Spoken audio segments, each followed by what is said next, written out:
اعوذ باللہ من الشیطان الرجیم بسم اللہ الرحمن الرحیم۔ امام زین العابدین علیہ السلام کی یہ دعا ہے، دعائے وداع ماہ رمضان کے لیے، رمضان کو رخصت کرنے کے لیے ان الفاظ کا چناؤ ہے ان کا، اور اس سے دیکھا جا سکتا ہے کہ یہ کتنی بڑی اللہ تعالیٰ کی سعادت تھی جو مسلمانوں کے لیے اللہ تعالیٰ نے بھیجی تھی، اور اس میں ہم نے جو فائدہ اٹھایا ہے وہ کتنا عظیم ہے، اور اگر ہم نے کچھ کھو دیا ہے کچھ مواقع تو وہ کتنے بڑے مواقع تھے جو ہم نے ضائع کر دیے ہیں۔ مگر اس دعا سے ہم اللہ تعالیٰ سے ان کھوئی ہوئی چیزوں کو بھی دوبارہ مانگ سکتے ہیں، اور اللہ تعالیٰ کی کیونکہ رحمت ایسی ہے کہ وہ ان اعمال کا بدلہ بھی دیتا ہے جو ہم نے نہیں کیے ہوتے، صرف اس لیے کہ اس سے دعا کی جاتی ہے۔ تو دعا میں شروع کرتا ہوں۔ بسم اللہ الرحمن الرحیم۔ اے اللہ، اے وہ جو اپنے احسانات کا بدلہ نہیں چاہتا، اے وہ جو عطا و بخشش پر پشیمان نہیں ہوتا، اے وہ جو اپنے بندوں کو ان کے عمل کے مقابلے میں نپات الاجر نہیں دیتا۔ تیری نعمتیں بغیر کسی سابقہ استحقاق کے ہیں، اور تیرا عفو و درگزر تفضل و احسان ہے۔ تیرا سزا دینا عین عدل، اور تیرا فیصلہ خیر و بہبودی کا حامل ہے۔ تو اگر دیتا ہے تو اپنی عطا کو منت گزاری سے آلودہ نہیں کرتا، اگر منع کر دیتا ہے تو یہ ظلم و زیادتی کی بنا پر نہیں ہوتا۔ جو تیرا شکر ادا کرتا ہے تو اس کے شکر کی جزا دیتا ہے، حالانکہ تو ہی نے اس کے دل میں شکر گزاری کا القاء کیا ہے، اور جو تیری حمد کرتا ہے اسے بدلہ دیتا ہے، حالانکہ تو ہی نے اسے حمد کی تعلیم دی، اور ایسے شخص کی پردہ پوشی کرتا ہے کہ اگر چاہتا تو اسے رسوا کر دیتا، اور ایسے شخص کو دیتا ہے کہ اگر چاہتا تو اسے نہ دیتا، حالانکہ وہ دونوں تیری بارگاہ عدالت میں رسوا و محروم کیے جانے ہی کے قابل تھے، مگر تو نے اپنے افعال کی بنیاد تفضل و احسان پر رکھی ہے، اور اپنے اقتدار کو عفو و درگزر کی راہ پر لگایا ہے، اور جس کسی نے تیری نافرمانی کی تو نے اس سے بردباری کا رویہ اختیار کیا، اور جس کسی نے اپنے نفس پر ظلم کا ارادہ کیا تو نے اسے مہلت دی۔ تو ان کے رجوع ہونے تک اپنے حلم کی بنا پر مہلت دیتا ہے، اور توبہ کرنے تک انہیں سزا دینے میں جلدی نہیں کرتا، تاکہ تیری منشا کے خلاف تباہ ہونے والا تباہ نہ ہو، اور تیری نعمت کی وجہ سے بدبخت ہونے والا بدبخت نہ ہو، مگر اس وقت کہ جب اس پر پوری عذرداری اور اتمام حجت ہو جائے۔ اے کریم، یہ اتمام حجت تیرے عفو و درگزر کا کرم، اور اے بردبار تیری شفقت و مہربانی کا فیض ہے۔ تو ہی ہے وہ جس نے اپنے بندوں کے لیے عفو و بخشش کا دروازہ کھولا ہے اور اس کا نام توبہ رکھا ہے، اور تو نے اس دروازے کی نشاندہی کے لیے اپنی وحی کو راہبر قرار دیا ہے، تاکہ وہ اس دروازے سے بھٹک نہ جائیں۔ چنانچہ اے مہربان نام والے تو نے فرمایا ہے کہ اللہ کی بارگاہ میں سچے دل سے توبہ کرو، امید ہے کہ تمہارا پروردگار تمہارے گناہوں کو محو کر دے اور تمہیں اس بہشت میں داخل کرے جس کے محلات و باغات کے نیچے نہریں بہتی ہیں۔ اس دن جب اللہ اپنے رسول صلی اللہ علیہ وآلہ وسلم اور ان لوگوں کو جو اس پر ایمان لائے ہیں رسوا نہیں کرے گا، بلکہ ان کا نور ان کے آگے آگے اور ان کے دائیں جانب چلتا ہوگا، اور وہ لوگ یہ کہتے ہوں گے کہ اے ہمارے پروردگار، ہمارے لیے ہمارے نور کو کامل فرما اور ہمیں بخش دے، اس لیے کہ تو ہر چیز پر قادر ہے۔ تو اب جو اس گھر میں داخل ہونے سے غفلت کرے جب کہ دروازہ کھولا اور راہبر مقرر کیا جا چکا ہے، تو اس کا عذر و بہانہ کیا ہو سکتا ہے؟ تو وہ ہے جس نے اپنے بندوں کے لیے لین دین میں اونچے نرخوں کا ذمہ لے لیا ہے، اور یہ چاہا ہے کہ جو سودا تجھ سے کریں اس میں انہیں نفع ہو، اور تیری طرف بڑھنے اور زیادہ حاصل کرنے میں کامیاب ہوں۔ چنانچہ تو نے کہ جو مبارک نام والا ہے، بلند مقام والا ہے، فرمایا ہے کہ جو میرے پاس نیکی لے کر آئے گا اسے اس کا 10 گنا اجر ملے گا، اور جو برائی کا مرتکب ہوگا تو اس کی برائی کا بدلہ بس اتنا ہی ہے جتنی برائی ہے۔ اور تیرا ارشاد ہے کہ جو لوگ اللہ تعالیٰ کی راہ میں اپنا مال خرچ کرتے ہیں ان کی مثال اس بیج کی سی ہے جس سے 7 بالیاں نکلیں اور ہر بالی میں 100 دانے ہوں، اور اللہ جس کے لیے چاہتا ہے دگنا کر دیتا ہے۔ اور تیرا ارشاد ہے کہ کون ہے جو اللہ کو قرض حسنہ دے تاکہ اللہ اس کے مال کو کئی گنا زیادہ کر کے ادا کرے۔ اور ایسی ہی افزائش حسنات کے وعدے پر مشتمل دوسری آیات کہ جو تو نے قرآن مجید میں نازل کی ہیں، اور تو ہی وہ ہے جس نے وحی و غیب کے کلام اور ایسی ترغیب کے ذریعے کہ جو ان کے فائدے پر مشتمل ہے ایسے امور کی طرف ان کی رہنمائی کی کہ اگر ان سے پوشیدہ رکھتا تو نہ ان کی آنکھیں دیکھ سکتی اور نہ ان کے کان سن سکتے اور نہ ان کے تصورات وہاں تک پہنچ سکتے۔ چنانچہ تیرا ارشاد ہے کہ تم مجھے یاد رکھو، میں بھی تمہاری طرف سے غافل نہیں ہوں گا، اور میرا شکر ادا کرتے رہو اور ناشکری نہ کرو۔ اور تیرا ارشاد ہے کہ اگر میرا شکر کرو گے تو میں یقیناً تمہیں زیادہ دوں گا، اور اگر ناشکری کرو گے تو یاد رکھو میرا عذاب سخت عذاب ہے۔ اور تیرا ارشاد ہے کہ مجھ سے دعا مانگو تو میں قبول کروں گا، وہ لوگ جو غرور کی بنا پر میری عبادت سے منہ موڑ لیتے ہیں وہ عنقریب ذلیل ہو کر جہنم میں داخل ہوں گے۔ چنانچہ تو نے دعا کا نام عبادت رکھا اور اس کے ترک کو غرور سے تعبیر کیا اور اس کے ترک پر جہنم میں ذلیل ہو کر داخل ہونے سے ڈرایا۔ اس لیے انہوں نے تیری نعمتوں کی وجہ سے تجھے یاد کیا، تیرے فضل و کرم کی بنا پر تیرا شکر ادا کیا اور تیرے حکم سے تجھے پکارا اور نعمتوں میں طلب افزائش کے لیے تیری راہ میں صدقہ دیا، اور تیری یہ رہنمائی ہی ان کے لیے تیرے غضب سے بچاؤ اور تیری خوشنودی تک رسائی کی صورت تھی۔ اور جن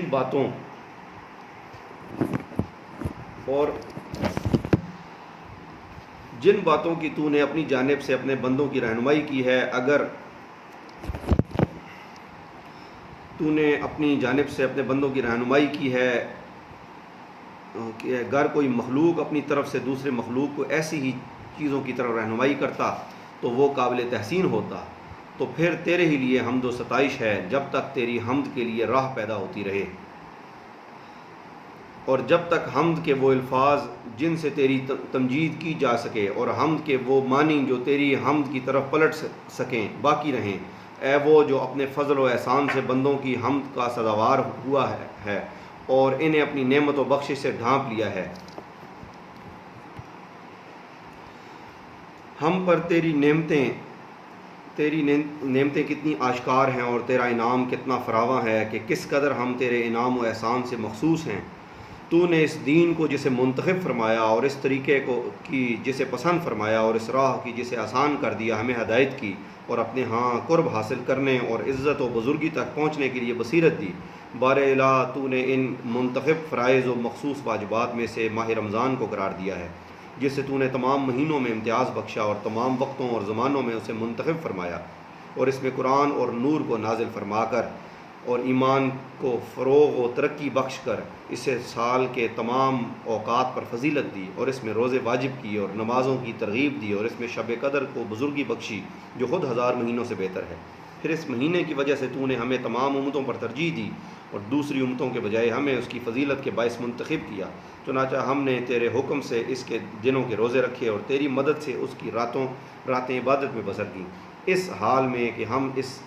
روزے نماز کے ذریعے تیری اس رحمت کے خواستگار تھے جس کا دامن تو نے ہمارے لیے پھیلایا ہے اور اسے تیرے اجر و ثواب کا وسیلہ قرار دیا ہے، اور تو ہر اس چیز کو عطا کرنے پر قادر ہے جس کی تجھ سے خواہش کی جائے، اور ہر اس چیز کا بخشنے والا ہے جس کا تیرے فضل سے سوال کیا جائے۔ تو ہر اس شخص سے قریب ہے جو تجھ سے قرب حاصل کرنا چاہے۔ اس مہینے نے ہمارے درمیان قابل ستائش دن گزارے اور اچھی طرح حق رفاقت ادا کیا اور دنیا جہان کے بہترین فائدوں سے ہمیں مالا مال کیا۔ پھر جب اس کا زمانہ ختم ہو گیا، مدت بیت گئی اور گنتی تمام ہو گئی تو وہ ہم سے جدا ہو گیا۔ اب ہم اسے رخصت کرتے ہیں اس شخص کی رخصت کرنے کی طرح جس کی جدائی ہم پر شاق ہو، جس کا جانا ہمارے لیے غم افزا اور وحشت انگیز ہو، اور جس کے عہد و پیمان کی نگہداشت عزت و حرمت کا پاس اور اس کے واجب الادا حق سے سبکدوشی از بس ضروری ہو۔ اس لیے ہم کہتے ہیں کہ اے اللہ کے بزرگ ترین مہینے تجھ پر سلام، اے دوست دان خدا کی عید تجھ پر سلام، اے اوقات میں بہترین رفیق اور دنوں اور ساتوں میں بہترین مہینے تجھ پر سلام، اے وہ مہینے جس میں امیدیں بر آتی ہیں اور اعمال کی فراوانی ہوتی ہے تجھ پر سلام، اے وہ ہم نشین کے جو موجود ہو تو اس کی بڑی قدر و منزلت ہوتی ہے اور نہ ہونے پر بڑا دکھ ہوتا ہے، اور اے وہ سرچشمہ امید و رجا جس کی جدائی علم انگیز ہے تجھ پر سلام، اے وہ ہمدم جو انس و دل وابستگی کا سامان لیے ہوئے آیا تو شادمانی کا سبب ہوا اور واپس گیا تو وحشت بڑھا کر غمگین بنا گیا، تجھ پر سلام۔ اے وہ ہمسائے جس کی ہمسائیگی میں دل نرم اور گناہ کم ہو گئے، تجھ پر سلام۔ اے وہ مددگار جس نے شیطان کے مقابل میں مدد اور اعانت کی، اے وہ ساتھی جس نے حسن عمل کی راہیں ہموار کی، تجھ پر سلام۔ اے ماہ رمضان تجھ میں اللہ کے آزاد کیے ہوئے بندے کس قدر زیادہ ہیں، اور جنہوں نے تیری حرمت و عزت کا پاس و لحاظ رکھا وہ کتنے خوش نصیب ہیں، تجھ پر سلام۔ تو کس قدر گناہوں کو محو کرنے والا اور قسم قسم کے عیبوں کو چھپانے والا ہے، تجھ پر سلام۔ تو گناہوں کے لیے کتنا طویل اور مومنوں کے دلوں میں کتنا پرہیبت ہے، تجھ پر سلام۔ اے وہ مہینے جس سے دوسرے ایام ہمسری کا دعویٰ نہیں کرتے، تجھ پر سلام۔ اے وہ مہینے جو ہر امر سے سلامتی کا باعث ہے، تجھ پر سلام۔ اے وہ جس کی ہم نشینی بار خاطر اور معاشرت ناگوار نہیں، تجھ پر سلام، جب کہ تو برکتوں کے ساتھ ہمارے پاس آیا اور گناہوں کی آلودگیوں کو دھو دیا، تجھ پر سلام۔ اے وہ جسے دل تنگی کی وجہ سے رخصت نہیں کیا گیا اور ناخستگی کی وجہ سے اس کے روزے چھوڑے گئے، تجھ پر سلام۔ اے وہ جس کے آنے کی پہلے سے خواہش تھی اور جس کے ختم ہونے سے قبل ہی دل رنجیدہ ہیں، تجھ پر سلام۔ تیری وجہ سے کتنی برائیاں ہم سے دور ہو گئیں اور کتنی بھلائیوں کے سرچشمے ہمارے لیے جاری ہو گئے، تجھ پر سلام۔ اے ماہ رمضان تجھ پر اور اے شب قدر اور اس شب قدر پر جو 1000 مہینوں سے بہتر ہے سلام ہو۔ ابھی کل ہم کتنے تجھ پر وارفتہ تھے اور آنے والے کل میں ہمارے شوق کی کتنی فراوانی ہوگی، تجھ پر سلام۔ اے ماہ مبارک تجھ پر اور تیری ان فضیلتوں پر جس سے ہم محروم ہو گئے اور تیری گزشتہ برکتوں پر جو ہمارے ہاتھ سے جاتی رہیں سلام ہو۔ اے اللہ ہم اس مہینے سے مخصوص ہیں جس کی وجہ سے تو نے ہمیں شرف بخشا اور اپنے لطف و احسان سے اس کی حق شناسی کی توفیق دی، جب کہ بد نصیب لوگ اس کے وقت کی قدر و قیمت سے بے خبر رہے اور اپنی بدبختی کی وجہ سے اس کے فضل سے محروم رہ گئے، اور تو ہی ولی و صاحب اختیار ہے کہ ہمیں اس کی حق شناسی کے لیے منتخب کیا اور اس کے احکام کی ہدایت فرمائی۔ بے شک تیری توفیق سے ہم نے اس ماہ میں روزے رکھے، عبادت کے لیے قیام کیا، مگر کمیوں کو تہی کے ساتھ اور مشت از خروار سے زیادہ نہ بجا لا سکے۔ اے اللہ ہم اپنی بدعمالی کا اقرار اور سہل انگیزی کا اعتراف کرتے ہوئے تیری حمد کرتے ہیں، اور اب تیرے لیے کچھ ہے تو وہ ہمارے دلوں کی واقعی شرمساری اور ہماری زبانوں کی سچی معذرت ہے، لہٰذا اس کمیوں کو تاہی کے باوجود جو ہم سے ہوئی ہیں ہمیں ایسا اجر عطا کر جو ہم سے اس کے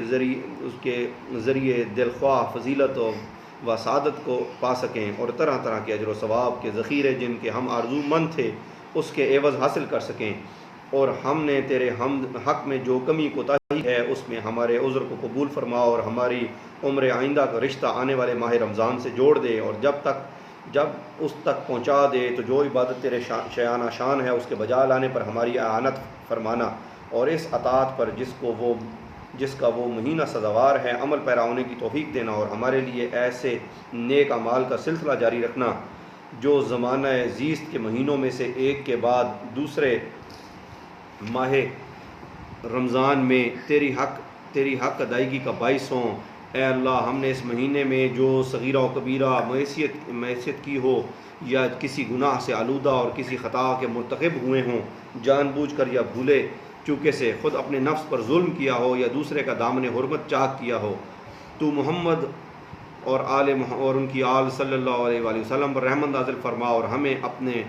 پردہ رحمت میں ڈھانپ لے اور عفو درگزر سے کام لیتے ہوئے معاف کر دے، اور ایسا نہ ہو کہ اس گناہ کی وجہ سے طنز کرنے والوں کی آنکھیں ہمیں گھوریں اور طعنہ زنی کرنے والوں کی زبانیں ہم پر کھلیں، اور اپنی شفقت بے پایاں اور مرحمت روز افزوں سے ہمیں ان اعمال پر کاربند کر کہ جو ان چیزوں کو برطرف کر دیں اور ان باتوں کی تلافی کر دیں جنہیں تو اس مہینے میں ہمارے لیے ناپسند کرتا ہے۔ اے اللہ محمد صلی اللہ علیہ وآلہ وسلم اور ان کی آل صلی اللہ علیہ وآلہ وسلم پر رحمت نازل فرما، اور اس مہینے کے رخصت ہونے سے جو کلک ہمیں ہوا ہے اس کا چارہ کر، اور عید اور روزہ چھوڑنے کے دن کو ہمارے لیے مبارک قرار دے، اور اسے ہمارے گزرے ہوئے دنوں میں بہترین دن قرار دے جو عفو و درگزر کو سمیٹنے والا اور گناہوں کو محو کرنے والا ہو، اور تو ہمارے ظاہر و پوشیدہ گناہوں کو بخش دے، اور بار الہ اس مہینے کے الگ ہونے کے ساتھ تو ہمیں گناہوں سے الگ کر دے، اور اس کے نکلنے کے ساتھ تو ہمیں برائیوں سے نکال دے، اور اس مہینے کی بدولت اس کو آباد کرنے والوں میں ہمیں سب سے بڑھ کر خوش بخت باد نصیب اور بہرہ مند قرار دے۔ اے اللہ جس کسی نے جیسا چاہیے اس مہینے کا پاس و لحاظ کیا ہو، اس کی کما حقہ اس کا احترام ملحوظ رکھا ہو، اس کے احکام پر پوری طرح عمل پیرا ہوا ہو، اور گناہوں سے جس طرح بچنا چاہیے اس طرح بچا ہو، یا بنیت تقرب ایسا عمل خیر بجا لایا ہو جس نے تیری خوشنودی اور اس کے لیے ضروری قرار دی ہو، اور تیری رحمت کو اس کی طرف متوجہ کر دیا ہو، تو جو اسے بخشے ویسا ہی ہمیں بھی اپنی دولت بے پایاں میں سے بخش، اور اپنے فضل و کرم سے اس سے بھی کئی گنا زیادہ عطا کر، اس لیے کہ تیرے فضل کے سوتے خشک نہیں ہوتے اور تیرے خزانے کم ہونے میں نہیں آتے بلکہ بڑھتے ہی جاتے ہیں، اور نہ تیرے احسانات کی کانیں فنا ہوتی ہیں، اور تیری بخشش و عطا تو ہر لحاظ سے خوشگوار بخشش و عطا ہے۔ اے اللہ محمد و آل محمد صلی اللہ علیہ وآلہ وسلم پر رحمت نازل فرما، اور جو لوگ روز قیامت تک اس ماہ کے روزے رکھیں یا تیری عبادت کریں ان کے اجر و ثواب کی مانند ہمارے لیے اجر و ثواب ثبت فرما۔ اے اللہ ہم اس روز فطر میں جسے تو نے اہل ایمان کے لیے عید و مسرت کا روز اور اہل اسلام کے لیے اجتماع و تعاون کا دن قرار دیا ہے، ہر اس گناہ سے جس کے ہم مرتکب ہوئے ہوں اور ہر اس برائی سے جسے پہلے کر چکے ہوں اور ہر اس بری نیت سے جسے دل میں لیے ہوئے ہوں، اس شخص کی طرح توبہ کرتے ہیں جو گناہ کی طرف دوبارہ پلٹنے کا ارادہ نہ رکھتا ہو اور نہ توبہ کے بعد خطا کا مرتکب ہوتا ہو، ایسی سچی توبہ جو ہر شک و شبہ سے پاک ہو۔ تو اب ہماری توبہ کو قبول فرما، ہم سے راضی و خوشنود ہو جا اور ہمیں اس پر ثابت قدم رکھ۔ اے اللہ گناہوں کی سزا کا خوف اور جس ثواب کو تو نے وعدہ کیا ہے اس کا شوق ہمیں نصیب فرما، تاکہ جس ثواب کی تجھ سے خواہش مند ہیں اس کی لذت اور جس عذاب سے پناہ مانگ رہے ہیں اس کی تکلیف و اذیت پوری طرح جان سکیں، اور ہمیں اپنے نزدیک ان توبہ گزاروں میں سے قرار دے جس کے لیے تو نے اپنی محبت کو لازم کر دیا ہے اور جن سے فرما برداری و اطاعت کی طرف رجوع ہونے کو تو نے قبول فرمایا ہے۔ اے عدل کرنے والوں میں سب سے زیادہ عدل کرنے والے، اے اللہ ہمیں ماں باپ اور ہمارے تمام اہل مذہب و ملت خواہ وہ گزر چکے ہوں یا قیامت کے دن تک آئندہ آنے والے ہوں سب سے درگزر فرما۔ اے اللہ ہمارے نبی محمد صلی اللہ علیہ وآلہ وسلم اور ان کی آل صلی اللہ علیہ وآلہ وسلم پر ایسی رحمت نازل فرما جیسی رحمت تو نے اپنے مقرب فرشتوں پر کی ہے، اور ان پر اور ان کی آل صلی اللہ علیہ وآلہ وسلم پر ایسی رحمت نازل فرما جیسی تو نے اپنے فرستادہ نبیوں پر فرمائی ہے، اور ان پر ان کی آل صلی اللہ علیہ وسلم پر ایسی رحمت نازل فرما جیسی تو نے اپنے نیکوکار بندوں پر نازل کی ہے، بلکہ اس سے بہتر و برتر اے تمام جہانوں کے پروردگار، ایسی رحمت جس کی برکت ہم تک پہنچے، جس کی منفعت ہمیں حاصل ہو، جس کی وجہ سے ہماری دعائیں قبول ہوں، اس لیے کہ تو ان لوگوں سے جن کی طرف رجوع ہوا جاتا ہے زیادہ کریم، اور ان لوگوں سے جن پر بھروسہ کیا جاتا ہے زیادہ بے نیاز کرنے والا ہے، اور ان لوگوں سے جن کے فضل کی بنا پر سوال کیا جاتا ہے زیادہ عطا کرنے والا ہے، اور تو ہر چیز پر قادر و توانا ہے۔ آمین۔ اللہم صلی علی محمد و آل محمد، اللہم صلی علی محمد و آل محمد، اللہم صلی علی محمد و آل محمد۔